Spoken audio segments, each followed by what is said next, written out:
और इस दौरान जिस तरीके से जन सैलाब और आम लोगों ने इस संघर्ष यात्रा को अपनाया है और प्यार दिया है, ये भी मेरे लिए बहुत आश्चर्य की बात है।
और सब लोग बैठ जाइए, माताएं बहनें सब बैठ जाइए। उसके बाद हम लोग कार्यक्रम शुरू करेंगे 5 मिनट के अंदर।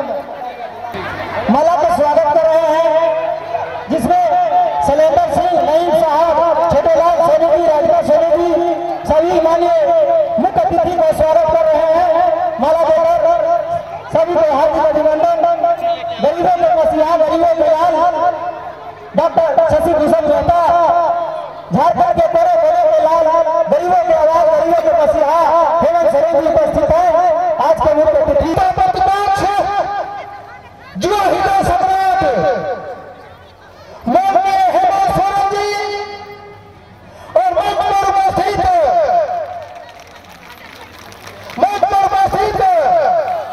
जेएमएम के महासचिव पार्टी विधानसभा के सम्मानित माताएं, बहनें, नौजवान साथी और बुद्धिजीवी भाइयों, व्यवसाय भाइयों और तमाम इलाके से चलकर आए हुए हमारे जुझारू क्रांतिकारी साथी, मैं सबसे पहले आप तमाम लोगों को झारखंडी जोहार करता हूँ और तमाम लोगों को प्रणाम करता हूँ, आदाब करता हूँ, सलाम करता हूँ। आपने आज के दिन पार्टी विधानसभा के लिए ऐतिहासिक दिन बना दिया है, इसलिए मैं आप तमाम लोगों के प्रति आपका बहुत बहुत धन्यवाद करता हूं। आज इस दिन को ऐतिहासिक बनाने में महीनों से हमारे कार्यकर्ता साथी पूरे गांव में कार्यकर्ताओं को आज के दिन के लिए न्योता देते आ रहे थे और आपने साबित कर दिया है कि पार्टी विधानसभा बदलाव मांग रहा है आज पार्टी विधानसभा बदलाव के लिए छटपटा रहा है। आपका मैं आज इस सभा में धन्यवाद इस बात के लिए करना चाहता हूं कि आपने गत चुनाव में जो इतिहास रचा है, निश्चित रूप से वह इतिहास आपको उस रेकॉर्ड को आप बीट करने जा रहे हैं। गांव-गांव से चलकर जो आपने माननीय हेमंत सोरेन जी जो भावी मुख्यमंत्री है, जो गरीबों के शान है, गरीबों के जान है और गरीबों के उम्मीद है, उनको सुनने के लिए जो अपने समय निकाला है। माताएं बहनें गांव से घर से चल करके जो आप यहाँ पर, चाहे वह गोंदी का इलाका हो, चाहे केकरगढ़ का इलाका, चाहे संतमरवा का इलाका हो, कि बंद है और आपके हाथों को मजबूत करने के लिए एक एक हाथ यहाँ पर तैयार है। मैं आप तमाम लोगों से यही आग्रह करना चाहता हूं कि आप अपने तमाम सभी लोग अपने दोनों हाथ उठा करके माननीय हेमंत सोरेन जी को यह आश्वस्त करने के काम करें कि हम तमाम लोग आगे झारखंड के बदलाव के लिए हम साथ हैं।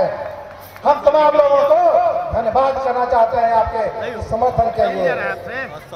माननीय मुख्य अतिथि जी को मैं बताना चाहता हूं कि विधानसभा अति पिछड़ा विधानसभा है। यहाँ पर 25% आदिवासी निवास करते हैं, जिसमें चेरो है, खरवार है, उराव है, तूरी है और गंजू है। इन लोगों की आबादी 25% है, लेकिन सभी गरीबी रेखा के नीचे वास करते हैं। 25% दलित जाति के लोग निवास करते हैं, जिनकी भी स्थिति आज बीपीएल के कोटि के श्रेणी से नीचे है। 25% से ज्यादा पिछड़ी जाति के लोग निवास करते हैं और 20% कम से कम मुस्लिम जाति के लोग, अल्पसंख्यक के लोग निवास करते हैं। और ये तमाम लोग आपके लिए, आपके साथ देने के लिए, समर्पित करने के लिए आपके समय आए हुए हैं, बताने के लिए छटपटा रहे हैं। और आपके सिवाय इन तमाम गरीब गुरबों को न तो सत्ता में कोई भागीदारी दे सकता है, न विकास में हिस्सेदारी दे सकता है। इसलिए आप तमाम लोग महाशय से यह आग्रह करना चाहते हैं कि इस विधानसभा पर आपकी विशेष दृष्टि होनी चाहिए। और महाशय को मैं बताना चाहता हूं कि पार्टी विधानसभा के हर एक चौक चौराहे पर, प्रत्येक घर में प्रतिदिन यही चर्चा होती है कि आने वाले चुनाव में क्या होगा। गठबंधन के बाद झारखंड मुक्ति मोर्चा चुनाव लड़ेगा या नहीं लड़ेगा, यही चर्चा होती है।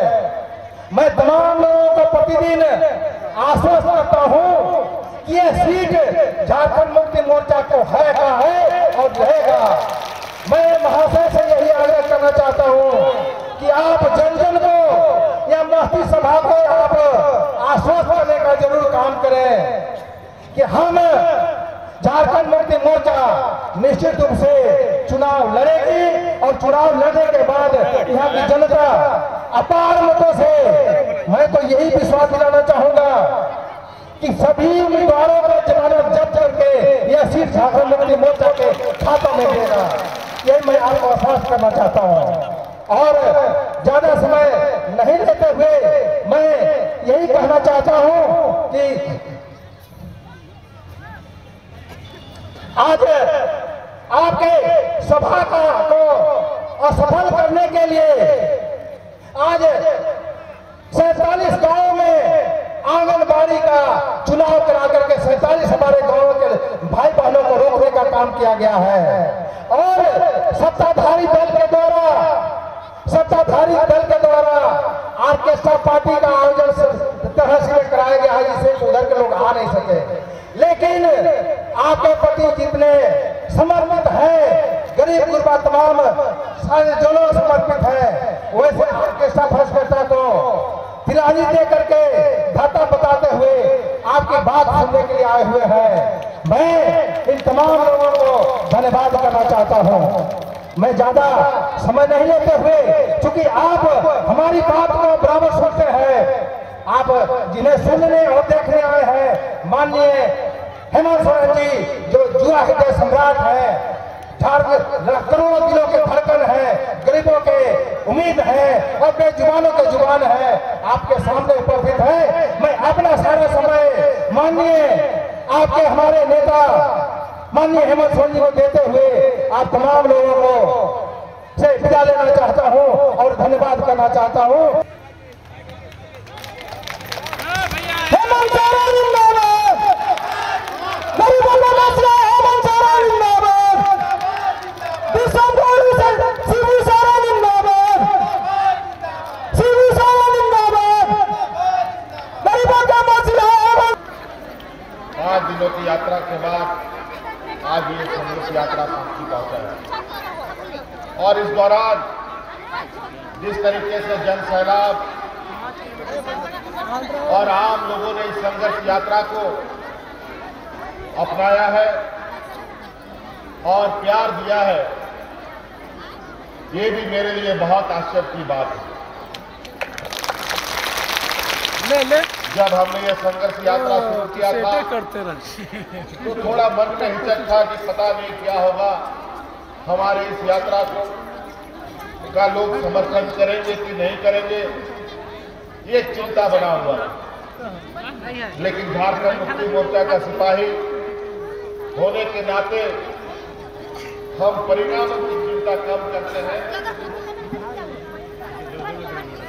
और जो लक्ष्य है, जो संकल्प है, उसके प्रति हम अपने आप को समर्पित करते हैं।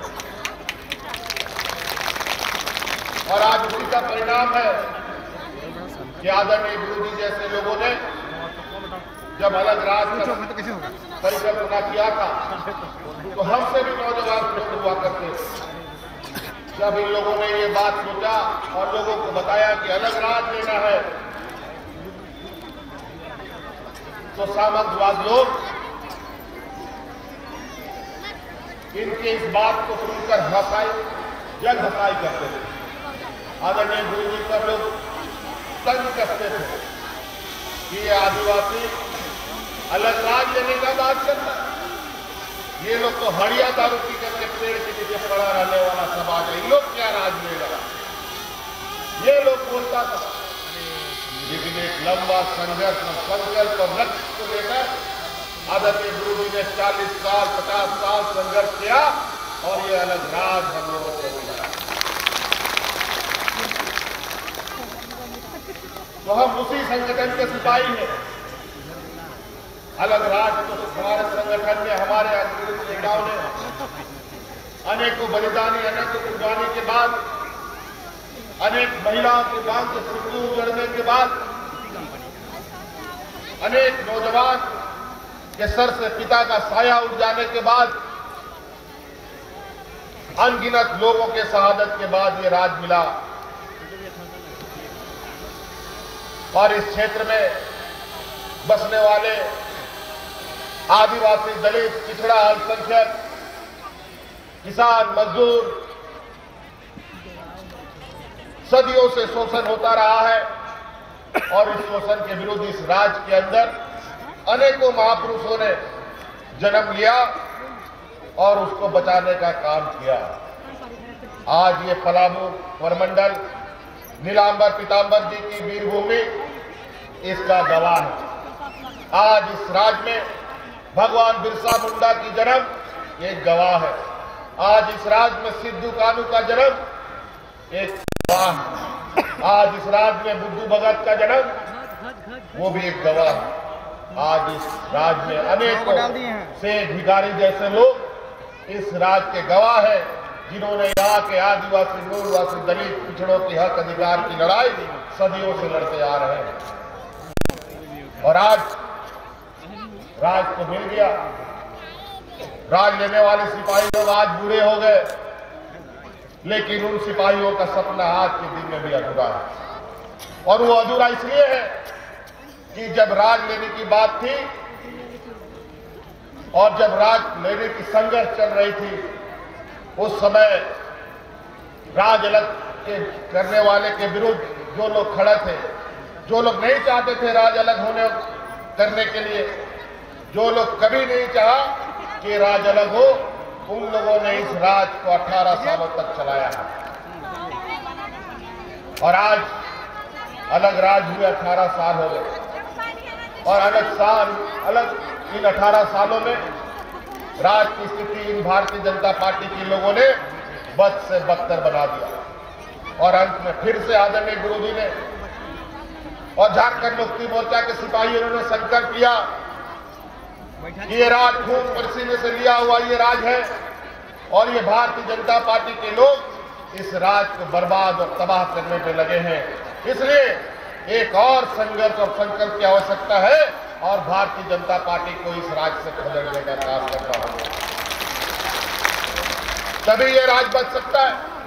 आज इस राज की जो ताकत थी, हिंदू, मुस्लिम, सिख, ईसाई, आदिवासी, दलित, पिछड़ों की जो ताकत एक साथ थी, जो एक छत के नीचे रहते थे, भाईचारों के साथ रहते थे, आज उन सब को तोड़ने फोड़ने के काम में लग गया है ये सरकार। आज इस राज का हर वर्ग, चाहे वो महिला हो, पुरुष हो, किसान हो, मजदूर हो, नौजवान हो, व्यापारी हो, चाहे वो सरकार की कर्मचारी हो, सभी लोग आज इस सरकार से त्रस्त आ चुके हैं।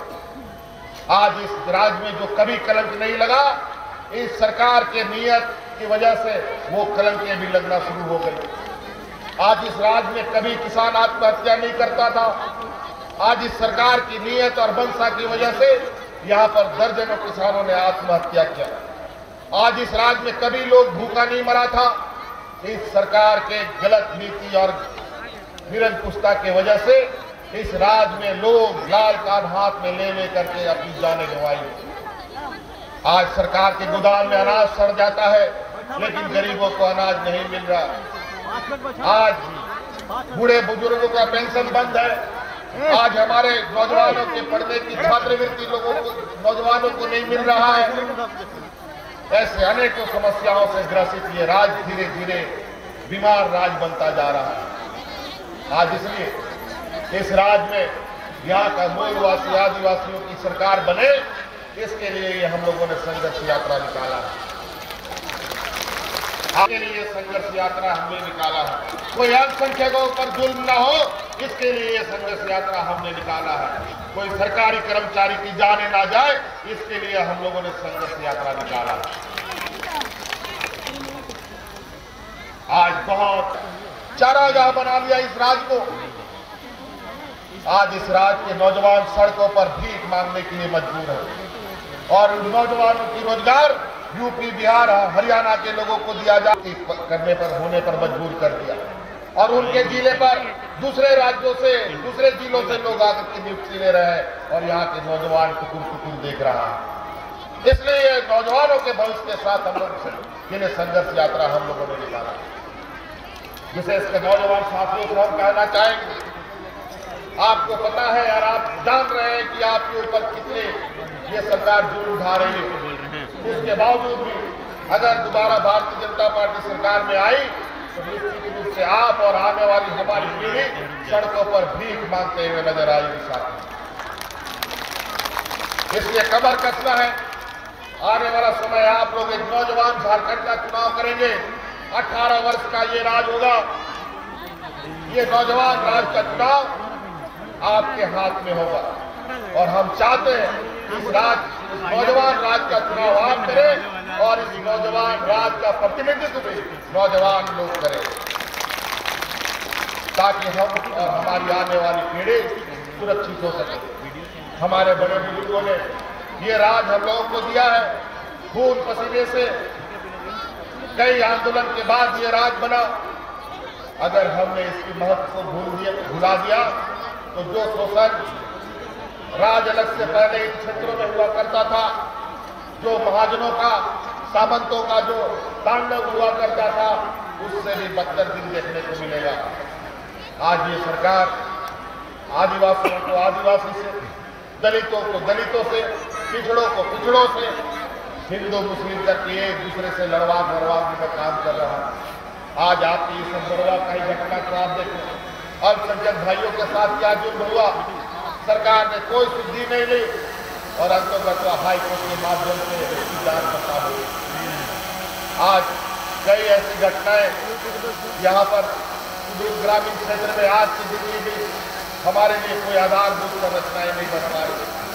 आज सरकार हमारे आने वाली पीढ़ी को जो थोड़ी बहुत शिक्षा मिल रही है, स्कूलों के माध्यम से सभी स्कूलों को विलय करके कोई चीजें बंद किया जा रहा है, ताकि यहाँ के आदिवासी दलित पिछड़े के लोग पढ़ाई करना बंद करें, क्योंकि वो जानते हैं अगर ये आदिवासी दलित पिछड़ा लोग पढ़ गया और भीमराव अम्बेडकर जी जैसे सोच के साथ पैदा हुआ, तो इस राज्य के देश में भारतीय जनता पार्टी आज इसलिए ये जरूरत आन पड़ा है सही और गलत लोगों को चुनने का। हमारे बीच में बहुत सारे पार्टी, बहुत सारे दल, बहुत सारे नेता आप लोगों के बीच में आएंगे जाएंगे और आते हैं और जाते हैं, लेकिन आपको पता है कि झारखंड मुक्ति मोर्चा का ताकत क्या है। अगर झारखंड मुक्ति मोर्चा राज ले सकता है तो इस राज्य में अधिकार भी लेना जानता है और संघर्ष भी करना जानता है। इस वजह से पूर्ण बहुमत की सरकार इस राज्य में आपकी बननी चाहिए, यहाँ के आदिवासी मूलवासियों की बननी चाहिए। आज जिस तरीके का ये सवाल यहाँ पर आए दिन लोग घुमा फिरा करके पूछते हैं या करते हैं कि आने वाला समय में भारतीय जनता पार्टी फिर से जुमलेबाजी करके चुनाव जीत जाए, लेकिन आप लोग अब सजग होने का प्रयास कीजिए। इतने समय से पहले हम लोग आप लोग को जगाने आए हैं ताकि ऐसे मंसूबे पर आप उनके मंसूबे को आप समझ सकें। पिछले बार कई वादे हुए थे, आप लोगों ने तो देखा था कि पिछले बार भारतीय जनता पार्टी ने क्या क्या कहा था। बोला था सबके खाते में 15 लाख रुपया आएगा, बोला था कि नहीं जी? क्या किसी का खाता में 15 लाख आया? लेकिन नोटबंदी ऐसा कर दिया कि जो घर में पैसा था वो पैसा लेके चला गया। क्या ये सरकार की योजना है? आज इस राज्य में जेपीएससी की एग्जाम नहीं ले पाई, थोड़ा बहुत एसएससी ने कोशिश किया एक कदम आगे बढ़ने का, शिक्षक की बहाली हुई +2 की और उसमें 70% से अधिक जो नियुक्ति हुई वो यूपी, बिहार, हरियाणा, गुजरात का नौजवानों को मिला। और सरकार के मंत्री और मुख्यमंत्री बोलते हैं कि इस राज्य में ऐसा नौजवान इस लायक है ये नहीं है कि शिक्षक बन पाए। बताओ इस नारायण मुख्यमंत्री को कौन समझाए कि यहाँ पर कितने लायक, कितने नालायक लोग हैं, कैसे जान गया? आज हमारे दीदी प्राप्त नौजवान सड़कों पर भटक रहे हैं, इनको नहीं दिखाई दे रहा। और जो कार्यरत भी लोग हैं तो उन लोगों को बाहर का रास्ता दिखाने का काम हो रहा है। आज आप देख रहे हैं पारा शिक्षक सड़क पर 50-60 दिनों से आंदोलन कर रहे हैं और 50-60 दिनों में 25 से अधिक लोग जाने गंवा चुके हैं पारा शिक्षक। और ये धीरे धीरे ऐसी स्थिति पर ले जा रहा है। मुझे लगता है कि 1-1.5 महीना और पारा शिक्षक का ये आंदोलन में तरह तरह का चेहरा बना करके, तरह तरह का भेष बदल करके आप लोगों के बीच में आएंगे, गलत सही बोलने और आपको समझाने का काम करेगा। लेकिन इस बात को ध्यान रखिएगा कि 2014 में जो गलतियां हुई है उस गलती का सबब ऐसा हो कि ये जो राजनीतिक दलाल है और ये राजनीतिक षड्यंत्रकारी लोग हैं और जो राजनीतिक व्यापारी लोग हैं, आज इसमें मैं समझता हूं कि और ज्यादा बोलने की जरूरत नहीं है। हम अभी बाकी लड़ाई अभी तो हम लोगों ने शुरू है। इसी आह्वान के लिए हम लोग आज इस संघर्ष यात्रा के माध्यम से आपके क्षेत्र से गुजर रहे हैं। बाकी चुनाव के समय तो आपके गांव क्षेत्रों में जाएंगे ही और आपके साथ उस संघर्ष में कदम से कदम मिलाकर के आगे बढ़ेंगे। और मैं अब इन्हीं बातों के साथ आपका फिर से शुक्रिया अदा करते हुए, धन्यवाद देते हुए, इस संघर्ष यात्रा को और मजबूती प्रदान देने के लिए आपका धन्यवाद देते हुए अपनी वाणी को विराम देता हूँ।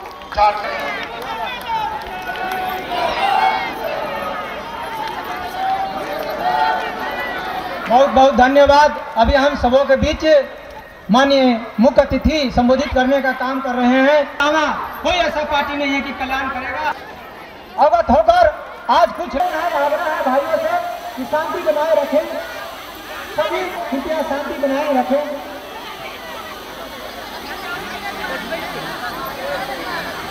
पार्टियों के नीति सिद्धांत को अपनाना चाह रहे हैं। हमारे अनिल कुमार भैया जो पार्टी का संस्था ग्रहण करेंगे, उनसे आगे करेंगे कि मंच पर आए माननीय भैया जी, रणधीर भैया जी, नरेंद्र दांगी जी, इसराइल अंसारी जी, पाकी बसरुद्दीन अंसारी जी के अलावा हसन अंसारी जी, नौडिया बरहा, माननीय मुख्य अतिथि माला देकर पार्टी में शामिल करने का काम करेंगे। सक्रिय सदस्य करने जा रहे हैं।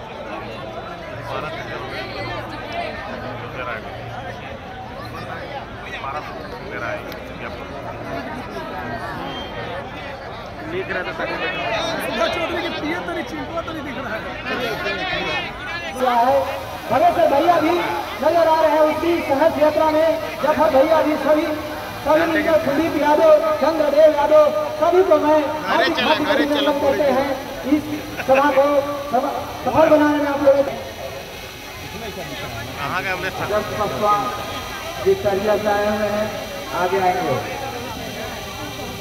सभा के समाप्ति करने से पहले मैं